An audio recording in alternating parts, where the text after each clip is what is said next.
សូមគ្រប់ជំរាបសួរប្រិយមិត្តដែលនិយមតាមដានស្ដាប់ព័ត៌មាននិងចំណេះដឹងផ្សេងៗតាមបណ្ដាសង្គម YouTube ទាំងអស់គ្នា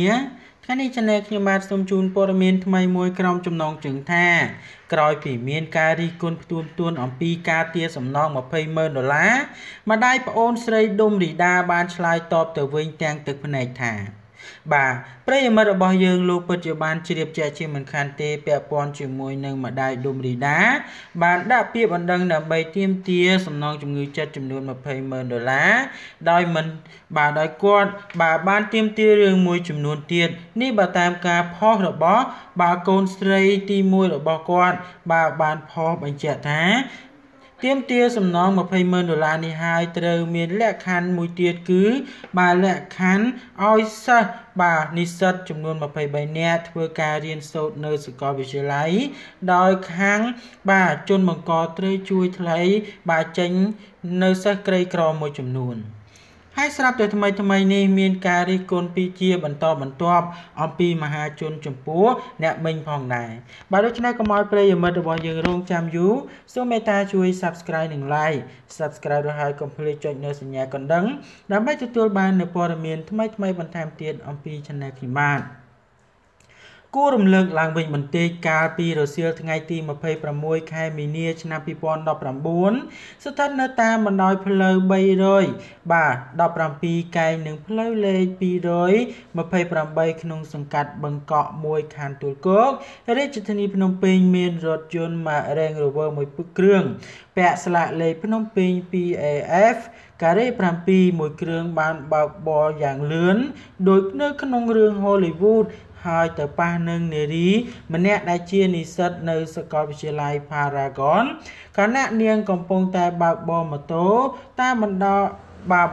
ឲ្យម៉ូតូរបស់នាងប៉ើងហើយនាងបានទទួលមរណភាពនៅកន្លែងកើតហេតុបន្ទាប់មកកាលពីម្សិលមិញនេះក្រុមគ្រួសារ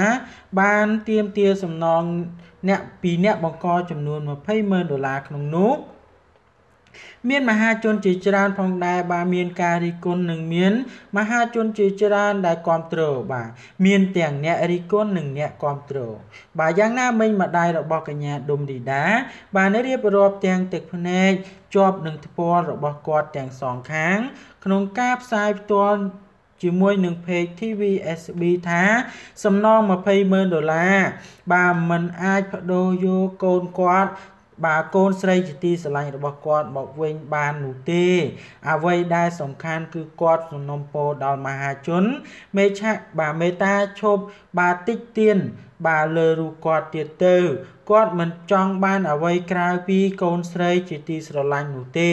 ហើយចំពោះសំណង$200,000នេះគាត់ទុកសម្រាប់រៀបចំពិធីបុណ្យជូនកូនគាត់នឹងសងថ្លៃបំណុលផ្សេងទៀត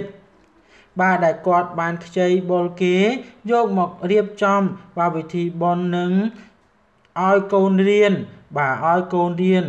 កញ្ញាឌុំរីដាតែប៉ុណ្ណោះដោយឡែកនៅក្នុងថ្ងៃនេះកាលពីល្ងាចថ្ងៃទី29ខែមីនាឆ្នាំ2019នេះ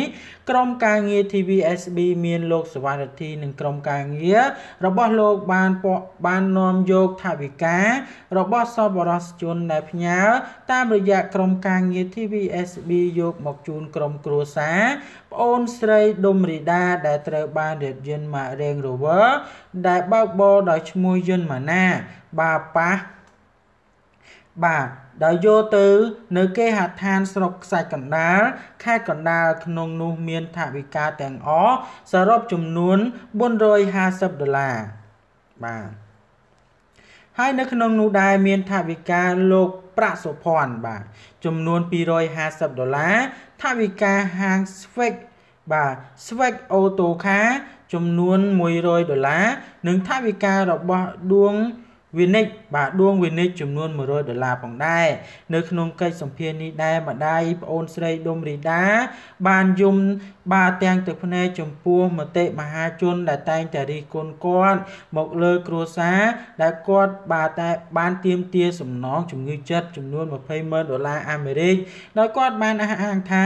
លុយ$200,000នេះមិនអាចយកកូនស្រីជូនគាត់វិញបាននោះទេគាត់សុំតែសុខតែប៉ុណ្ណោះ នេះបើតាមការបញ្ជាក់អំពីរូបគាត់ហើយគាត់បានបញ្ជាក់ទៀតថាលុយនេះគឺសម្រាប់ទុកធ្វើបុណ្យជូនកូនគាត់តែប៉ុណ្ណោះគាត់មិនយកធ្វើអីផ្សេងនោះទេ